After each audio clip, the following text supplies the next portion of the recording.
Le truc à propos de Dieu, c'est que lorsque vous pensez qu'il ne vous entend pas, c'est qu'il arrive.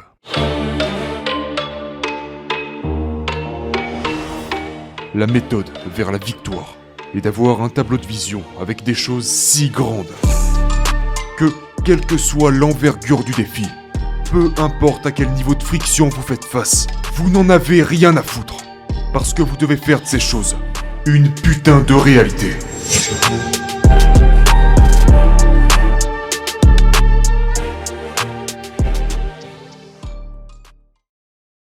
Je suis passé à la télévision à 38 ans.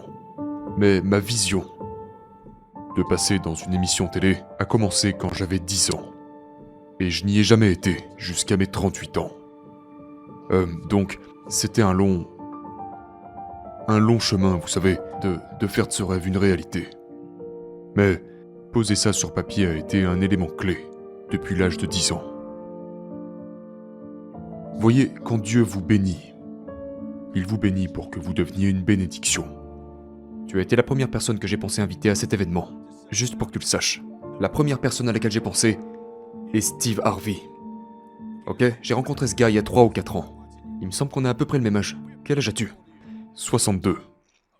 Mais ça ne se voit pas. Je sais que ça ne se voit pas. J'ai 62 ans et je suis super sexy. Hein ? Prenez une photo. Prenez une photo. Cliquez. Merci beaucoup. Est-ce que tu peux nous montrer ton téléphone ? J'aimerais que tu leur montres.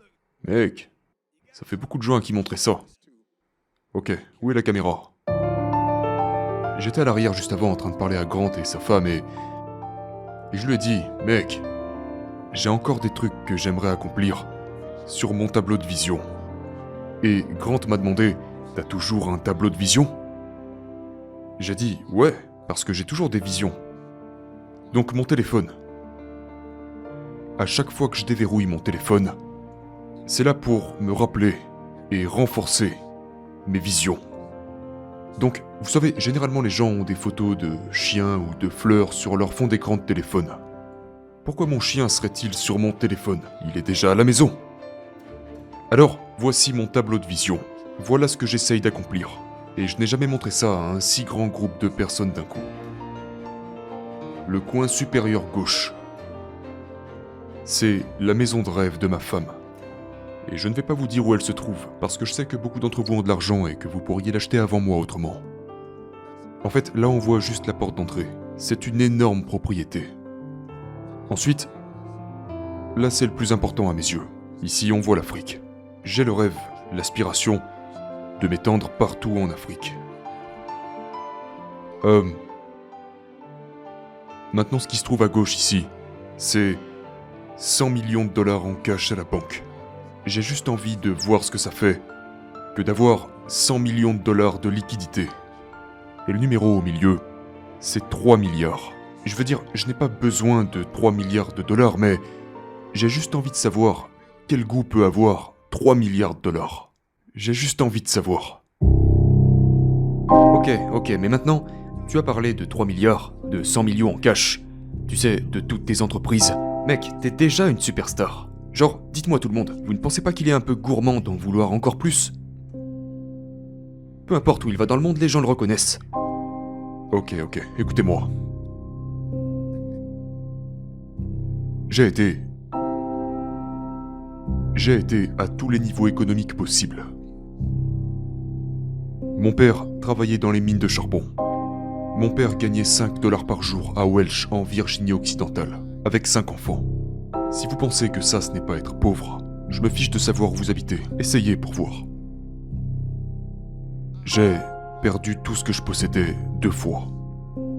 J'en suis à mon 3e mariage. J'ai été recalé à l'école. J'ai été sans abri et j'ai vécu dans une voiture pendant 3 ans. Et aujourd'hui, je suis ici.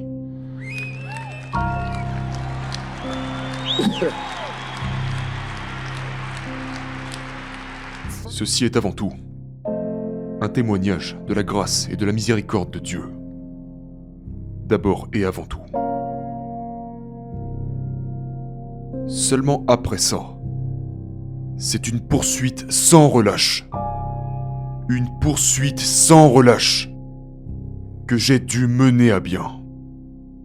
Voyez, quand vous êtes sans abri, que vous vivez dans une voiture, quand vous n'avez pas de jardin, quand vous n'avez pas de salle de bain, quand vous n'avez pas d'écran plat, pas de salon, vous rendez très vite compte qu'il y a du pain sur la planche.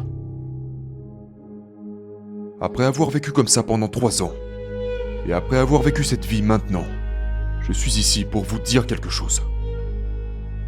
Peu importe ce que qui que ce soit a pu déjà vous dire à propos de l'argent, laissez-moi vous éclairer rapidement. C'est beaucoup mieux d'avoir de l'argent, plutôt que de ne pas en avoir. Je ne sais pas quel est le problème des gens qui vous ont dit qu'il était mieux pour vous de ne pas en vouloir plus. Maintenant, si vous n'en avez pas assez, vous allez devoir vous battre. Je pense simplement que, disons que vous êtes une bonne personne.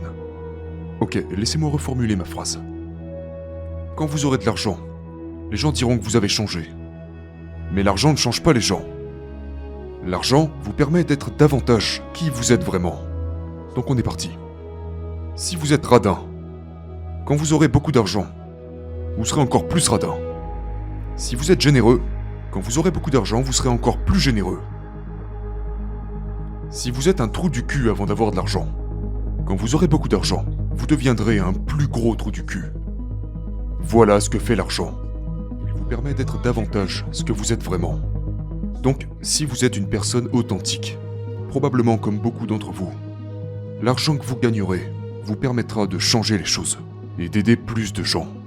Et plus vous aiderez de gens, plus Dieu vous facilitera la tâche pour que vous puissiez aider encore plus de gens. Ce principe est constamment valable, et vous devez le maintenir tout au long de votre vie. Voyez-vous, je ne peux pas m'asseoir ici et vous parler de mon succès et ne rien dire au sujet de Dieu. Sinon, je ne sais pas ce que vous seriez venu foutre ici. Dans ce cas-là, ça voudrait dire que vous êtes venu voir la mauvaise personne et que vous devriez probablement vous lever et partir. Non, je ne suis pas votre homme. Je ne suis pas votre homme. Il n'y a rien, strictement rien, qui vous maintiendra plus fort que votre foi. Sans elle, écoutez tout le monde, si ce n'était pas par ma foi, comment aurais-je survécu 3 ans dans la même voiture? J'avais juste cette croyance que Dieu allait venir me chercher. Je n'ai jamais cessé de penser qu'il ne m'avait pas amené jusqu'ici pour m'abandonner. J'ai continué d'espérer, en dépit de tout obstacle, qu'un jour, ce processus par lequel je passe s'inverserait pour moi.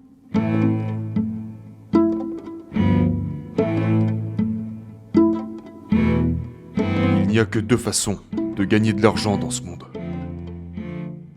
Soit vous pouvez fournir un service, soit vous pouvez vendre quelque chose. Il n'y a que 2 façons. J'ai donc dû me dépêcher d'identifier quelles étaient mes compétences. Je suis né pour divertir les gens, c'est mon véritable don. Voyez, si ça commence à devenir ennuyant, genre si mon petit discours commence à devenir ennuyant, j'ai un bouton sur lequel je peux cliquer pour faire instantanément rire tout le monde ici dans cette salle. Parce que c'est mon talent. Et comme je vous disais, j'ai dû me dépêcher de l'identifier. Et le truc à propos de ce talent que j'ai, c'est qu'il est une combinaison des deux. C'est à la fois une vente et un service. Parce que je vous vends un ticket pour venir me voir. Mais quand vous arrivez, je vous offre un service en échange de votre argent. Je vais vous faire rire si fort que vous vous sentirez mieux. Donc c'est une combinaison de vente et de service. Mon talent, c'est l'humour. J'ai la capacité de prendre n'importe quelle information et de la transformer immédiatement en quelque chose de drôle. Et il se peut que vous n'aimiez pas cela. Aucun de mes professeurs n'aimait ça. Mais j'ai la capacité de prendre n'importe quoi et de le rendre amusant. C'est l'identification de votre don qui vous ouvrira les portes tout au long de votre vie.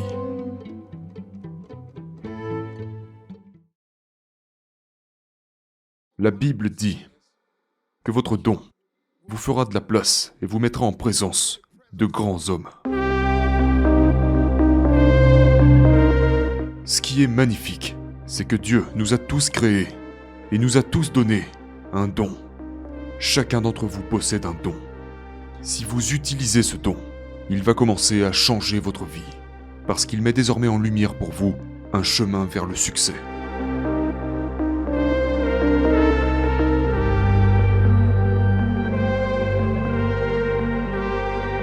Voyez, beaucoup de gens ont un travail parce qu'ils permettent de payer les factures, mais ce n'est pas leur don. Donc, quand leur réveil sonne le matin, ils ne sont pas heureux. Ils n'arrêtent pas d'appuyer sur le bouton snooze. Vous savez pourquoi? Parce qu'ils ne vivent pas en accord avec leur don. Vous savez, quand je me réveille, même si je n'ai pas mis de réveil, je me réveille quand même. Parce que mon corps me dit « Hé mon gars, on y va. Il faut se lever aujourd'hui. Nous avons des blagues à raconter. » Et les gens me payent une certaine somme d'argent pour m'écouter raconter ces blagues. Donc pourquoi serais-je malheureux? J'ai identifié mon talent. Au moment où vous identifiez votre talent, votre vie change. Vous pouvez venir à ces conférences autant que vous voulez. Mais si vous n'appliquez pas ces philosophies au talent que Dieu vous a donné, vous perdez votre temps. Vous feriez mieux de vous lever de votre petit siège et de rentrer chez vous. Parce que les choses n'apparaîtront pas comme par magie. Ça ne marche pas comme ça. Voici comment identifier votre don. C'est un vieil homme qui m'a dit ça un jour. Un vieil homme qui avait beaucoup d'argent. Votre don est la chose que vous faites absolument le mieux, avec la plus petite quantité d'effort. Ça, c'est le don que Dieu vous a donné. C'est cette chose que chacun d'entre vous arrive à faire mieux que n'importe quoi d'autre, naturellement. Voyez, si vous pensez que vous pouvez chanter, parce que votre mère vous a dit que vous pouviez le faire, mais que vous n'avez vérifié ça auprès de personne d'autre, alors vous ne pouvez pas vous fier à cela. Avez-vous déjà vu des gens qui, lorsqu'ils ouvrent la bouche, se mettent à chanter naturellement, sans avoir pris de cours, de leçons, rien du tout? C'est parce que c'est leur don. Si vous prenez des cours de chant, et que vous ne pouvez toujours pas chanter, alors ce n'est pas votre don, parce que ce n'est pas naturel pour vous. Votre don vient naturellement à vous. Il vous suffit juste de ne pas le considérer comme de la course, du saut, du chant ou de la danse. Si vous enseignez, que enseigner est la chose que vous faites. Voyez, Grant gagne beaucoup d'argent. Mais laissez-moi vous dire ce que Grant Cardone est. C'est un expert en enseignement. Il a donc pris la capacité d'enseigner. Et c'est de l'enseignement que vient l'argent. Donc il utilise le don que Dieu lui a donné pour vous montrer comment vous pouvez obtenir ce qui lui a permis d'en arriver là. C'est ce qu'il fait, et il le fait naturellement. On n'a pas l'impression qu'il est en train de lutter, parce qu'il fait ça naturellement. C'est son talent. Ce n'est pas difficile. Il n'y a pas besoin de se plaindre. Si vous vous réveillez et que ce que vous faites est si difficile que vous serrez les dents, eh bien c'est que ce n'est pas votre talent. Donc vous galérez. Maintenant, si votre truc c'est faire frire du poulet, et que vous le faites mieux que tout le monde, alors devinez quoi, vous devriez être quelque part en train de faire frire du poulet. Mais vous pouvez gagner beaucoup d'argent en faisant frire du poulet. Vous savez, le colonel Sanders, je ne sais pas si vous connaissez son histoire. Le colonel Sanders avait une recette de poulet qu'il essayait de vendre aux gens depuis des années. 30 ans à entendre « sortez d'ici, on n'aime pas votre truc ». Mais un jour, quelqu'un a goûté son poulet et l'a adoré. Donc ils ont décidé d'ouvrir un restaurant appelé Kentucky Fried Chicken. Cela ne s'est pas produit avant que le colonel Sanders n'atteigne la soixantaine. Il avait plus de 60 ans lorsqu'il a obtenu sa première franchise. Kentucky Fried Chicken.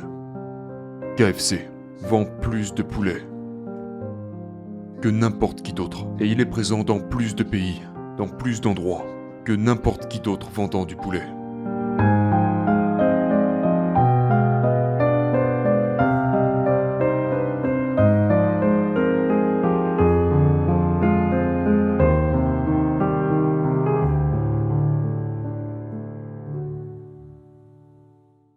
Un soir, j'avais l'habitude d'écrire des blagues pour ce comédien. Pour 5 $ la blague. Donc, à chaque fois qu'il voulait une blague, il venait me voir, parce que j'ai toujours été très drôle. Et un jour, j'écrivais des blagues pour lui, et cette fille était assise là. Elle s'appelait Gladys Jacobs. Et elle m'a demandé « C'est vous le gars qui écrit toutes les blagues pour Ajay Jamal ?» Je lui ai dit « Je ne sais pas si elles viennent toutes de moi. » Elle m'a dit « C'est bizarre, pourquoi ne les raconteriez-vous pas vous-même » J'ai dit « Les raconter où ?» Elle m'a dit « Bah dans un club de comédie. » J'ai dit « C'est quoi un club de comédie ?» À ce moment, j'ai 27 ans. Et je n'avais jamais été dans un club de comédie de toute ma vie. Elle m'a dit « Mardi prochain, je passe te prendre. Je t'emmène dans un club de comédie. » je veux que tu vois ce qu'ils font. Inscris-toi pour la semaine prochaine, et je veux que tu montes sur scène. » J'ai dit « Ok, cool. » Donc elle m'a pris avec elle et m'a conduit jusqu'à la salle de l'événement, pour que je puisse m'inscrire pour la semaine prochaine. Donc je suis assis ici, ces comédiens montent sur scène, et je suis fasciné. Je regardais ces gars sur scène, et je ne riais à aucune de leurs blagues. Parce que je savais déjà ce qu'ils allaient dire. Et en plus, je connaissais des meilleures blagues. Vous voyez donc, mon don était à l'intérieur de moi. Et c'était ce jour-là, le 8 octobre 1985. Je suis entré dans ce club. Et 10 personnes se sont présentées. Après le passage du 9e, ils ont dit « On cherche Randy Schumer. » Randy Schumer. Et personne n'est venu. Ils ont dit « Eh bien, nous supposons qu'il n'est pas là, donc nous allons faire passer le premier de la liste de la semaine prochaine. » Attention tout le monde, applaudissez tous Steve Harvey. Donc je suis assis là, et j'ai dit à cette fille avec qui j'étais, j'ai dit « Il y a vraiment un mec ici qui a le même nom que moi ?» Et elle a dit « T'es drôle, mais alors qu'est-ce que t'es con ?» Elle a dit « C'est toi !»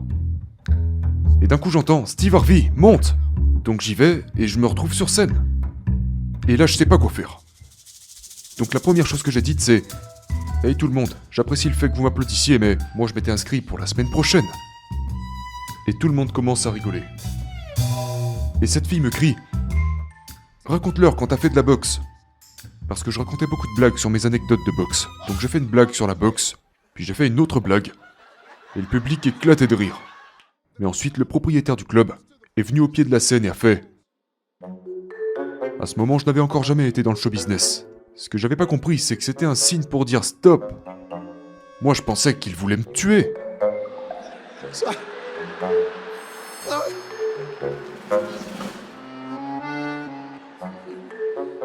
Mais j'ai continué et ils ont commencé à faire clignoter des lumières. C'était l'autre signal pour me dire de sortir de scène. Je leur ai dit, les gars, faut payer vos factures d'électricité. Finalement, ils m'ont fait sortir de scène. Puis ils nous font tous remonter. Le public applaudissait. Et je gagne la soirée des amateurs.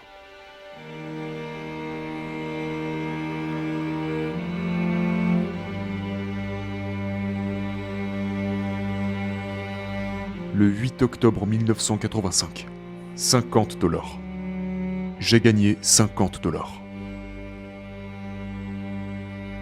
Je rentre chez moi. Et je pleure dans la voiture. Je pleure vraiment. Pendant tout le trajet. Et cette fille me dit « Steve, pourquoi tu pleures? C'est déjà bien $50. » J'ai dit « Non, tu ne comprends pas. Je suis né ce soir. » Elle m'a dit « Qu'est-ce que tu veux dire ?» J'ai dit « C'est ce que je vais faire pour le reste de ma vie. » Elle m'a dit « Comment tu vas faire ?» J'ai dit « C'est mon don. » J'ai demandé à Dieu toute ma vie de me montrer quel était mon don. Et j'ai rajouté « Il me l'a montré aujourd'hui. » Le lendemain, je suis allé travailler, le 9 octobre 1985. Et à la fin de cette journée, j'ai démissionné. Je n'ai rien fait d'autre, depuis ce 9 octobre, jusqu'à aujourd'hui, que raconter des blagues. Je n'ai jamais rien fait d'autre. J'étais engagé. J'étais implacable. Vous n'auriez pas pu m'arrêter. J'avais enfin trouvé mon don. Dieu me l'avait enfin montré. C'était le plus grand...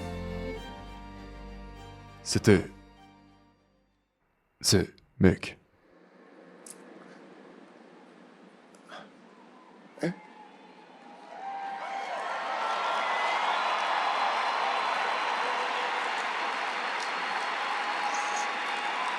You know something? Vous savez, le truc à propos de Dieu, c'est que lorsque vous pensez qu'il ne vous entend pas, c'est qu'il arrive. Au moment même où il vous semble qu'il ne se montrera pas, le voilà qui arrive. Il n'est jamais en retard. Il arrive toujours à l'heure. Ce jour-là a changé ma vie. Quand j'ai quitté mon travail, je me suis acharné. Tout ce que... Vous savez, Je ne sais pas comment abandonner. Je ne sais pas comment abandonner. Parce qu'il n'y a rien de bon derrière l'abandon. Lorsque vous vous lancez dans la réalisation de votre rêve, vous devez avoir la foi et vous devez être prêt à exécuter. Mais pour exécuter, vous devez entrer dans cet état presque sauvage. Parce qu'un jour ou l'autre, la vie va se montrer agressive. Et quand la vie devient agressive, il faut être prêt à mordre, à pleines dents. Vous devez faire grandir cette sorte de chien sauvage en vous. Et si vous n'avez pas ce chien en vous, vous n'y arriverez pas. Je suis désolé. Si vous ne vous montrez pas implacable, vous n'y arriverez pas. Je l'ai poursuivi. Je n'étais juste pas prêt à abandonner. J'ai juste continué.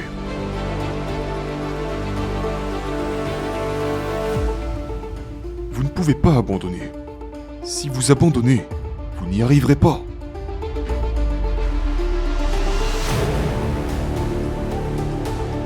Maintenant, si vous voulez être ordinaire, il n'y a rien de mal à ça.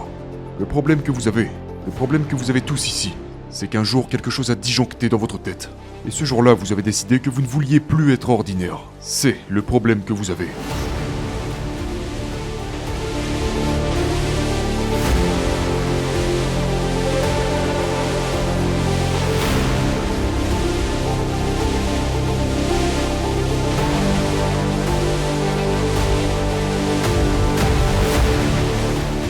Il faut que vous trouviez quelque chose qui vous motive tellement, quelque chose qui vous démange profondément, quelque chose qui vous ronge de l'intérieur. Quelles sont vos motivations? Lorsque vous êtes épuisé et que vous avez envie de faire demi-tour, qu'est-ce qui, dans ces moments-là, vous pousse à continuer quand même? Vos rêves et vos visions doivent être si grandes qu'elles font fondre toutes vos peurs.